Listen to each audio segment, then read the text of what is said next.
Christmas പരീക്ഷാ ചോദ്യപേപ്പർ ചോർച്ചയിൽ MS solutions ജീവനക്കാരുടെ മൊഴിയെടുക്കാൻ ക്രൈംബ്രാഞ്ച്. SP-യുടെ നേതൃത്വത്തിലുള്ള സംഘം യോഗം ചേർന്നു. അതേസമയം സൈലം, എഡ്യൂപോർട്ട്, എക്സാം വിന്നർ തുടങ്ങിയ സ്ഥാപനങ്ങളുടെ വീഡിയോയിൽ പകർത്തിയതാണ് ചോദ്യങ്ങളെന്ന് ആരോപണ വിധേയനായ അധ്യാപകൻ റിപ്പോർട്ടറിനോട് പറഞ്ഞു. ചോദ്യം ചോർത്തിയവർക്ക് രാഷ്ട്രീയ സംരക്ഷണമെന്ന ആരോപണവുമായി KSUവും രംഗത്തുണ്ട്. ചോദ്യപേപ്പർ ചോർച്ച നടന്നിട്ടില്ലെന്ന് മാത്രമല്ല, നമ്മൾക്ക് അങ്ങനെ ക്വസ്റ്റ്യൻ പേപ്പർ വാങ്ങേണ്ട ഒരു ആവശ്യം ഇല്ല. ഇതിൽ വിശദീകരണം പറയുകയാണെങ്കിൽ, ഞാനൊരു തുടക്കക്കാരനാണ് ഈ ഒരു മേഖലയിൽ.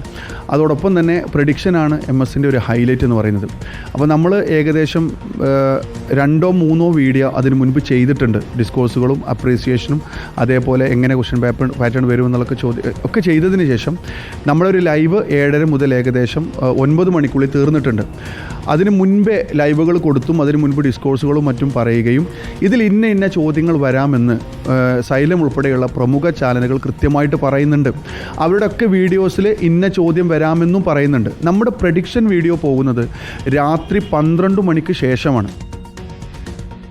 പ്രഡിക്ഷൻ വീഡിയോ ഇടുന്നതിന് ആശ്രയിച്ചത് മറ്റ് കോച്ചിങ് ഇൻസ്റ്റിറ്റ്യൂട്ടുകളെയാണ് എന്നതാണ് ഇപ്പോൾ MS സൊല്യൂഷൻസിലെ ആരോപണ വിധേയനായ അധ്യാപകൻ പറയുന്നത്. അതായത് MS സൊല്യൂഷൻസിൽ ഈ ചോദ്യങ്ങൾ അടങ്ങുന്ന വീഡിയോ വരുന്നതിന് മുൻപ് ഇതേ മാതൃകയിൽ സൈലത്തിന്റെയും എഡ്യൂപോർട്ടിന്റെയും എക്സാം വിന്നറിന്റെയും ഒക്കെ വീഡിയോകളിൽ ഇത് വന്നിരുന്നു എന്ന് ചുരുക്കം. അപ്പോൾ അന്വേഷണം MS സൊല്യൂഷൻസിലേക്ക് മാത്രം നീങ്ങിയാൽ മതിയോ എന്നതാണ് വിശാലമായ ചോദ്യം. ചോദ്യപേപ്പർ ചോർച്ചയിൽ ക്രൈംബ്രാഞ്ച് സംഘം വിശദമായ മൊഴിയെടുക്കാൻ പോവുകയാണ്. വിവരങ്ങളുമായി VS രഞ്ജിത്ത് നമുക്കൊപ്പം. VS Ranjith, KSU ആരോപിച്ച പേരുകളിലൊന്ന് സൈലത്തിൻ്റെതായിരുന്നു. ഇപ്പോൾ ഈ അധ്യാപകൻ MS സൊല്യൂഷൻസിലെ അധ്യാപകനും പറയുന്നു തങ്ങൾ ചോദ്യങ്ങൾ കൊടുത്തത് ഇതുപോലെ 3 പ്ലാറ്റ്ഫോമുകളിൽ സമാനമായ രീതിയിൽ ചോദ്യങ്ങൾ കണ്ടിട്ടാണ്. അപ്പോൾ അന്വേഷണ പരിധിയിലേക്ക് ഈ സൈലവും എഡ്യൂപോർട്ടും എക്സാം വിന്നറും ഒക്കെ വരുമോ, അതോ വമ്പന്മാരെ വിട്ട് കേവലം MS സൊല്യൂഷനിലേക്ക് ഒതുങ്ങുമോ അന്വേഷണം?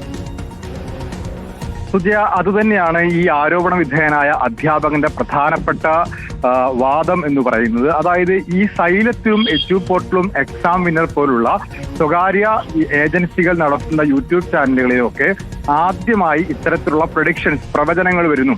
ആ പ്രവചനങ്ങൾ അവർ പ്രസിദ്ധീകരിച്ച ശേഷം അതിൽ നിന്നും സെലക്റ്റഡ് ആയ ചോദ്യങ്ങൾ ഉപയോഗിച്ചാണ് ഈ MS സൊല്യൂഷൻ ചോദ്യങ്ങൾ തയ്യാറാക്കി ലൈവ് നൽകുന്നത്. അപ്പൊ സ്വാഭാവികമായിട്ടും നേരത്തെ ഏറ്റവും ആദ്യം പ്രസിദ്ധീകരിച്ച സൈലം പോലുള്ള സ്വകാര്യ ട്യൂഷൻ ഏജൻസികൾ അവരുടെ ആപ്പുകളിൽ വന്നതിനെ കുറിച്ചോ അവരുടെ യൂട്യൂബ് ചാനലിൽ വന്നതിനെ കുറിച്ചോ ഒരു അന്വേഷണവും നടക്കുന്നില്ല. യഥാർത്ഥത്തിൽ 15 മാർക്കിലധികം അവർ ചോദിച്ച, അവർ പറഞ്ഞ, അവർ പ്രവചിച്ച അതേ പാറ്റേണിലുള്ള ചോദ്യങ്ങൾ ചോദ്യപേപ്പറിൽ കണ്ടിട്ടും എന്തുകൊണ്ടാണ് ഇത്തരത്തിൽ സൈലത്തെയും എഡ്യൂപോർട്ടിനെയും എക്സാം വിന്നറിനെയും ഒക്കെ വിട്ടുകളഞ്ഞ് MS സൊല്യൂഷനിലേക്ക് മാത്രം ഇത്തരത്തിൽ അന്വേഷണം കൊണ്ടുപോകുന്നത് എന്ന ചോദ്യമാണ് ചോദിക്കുന്നത്.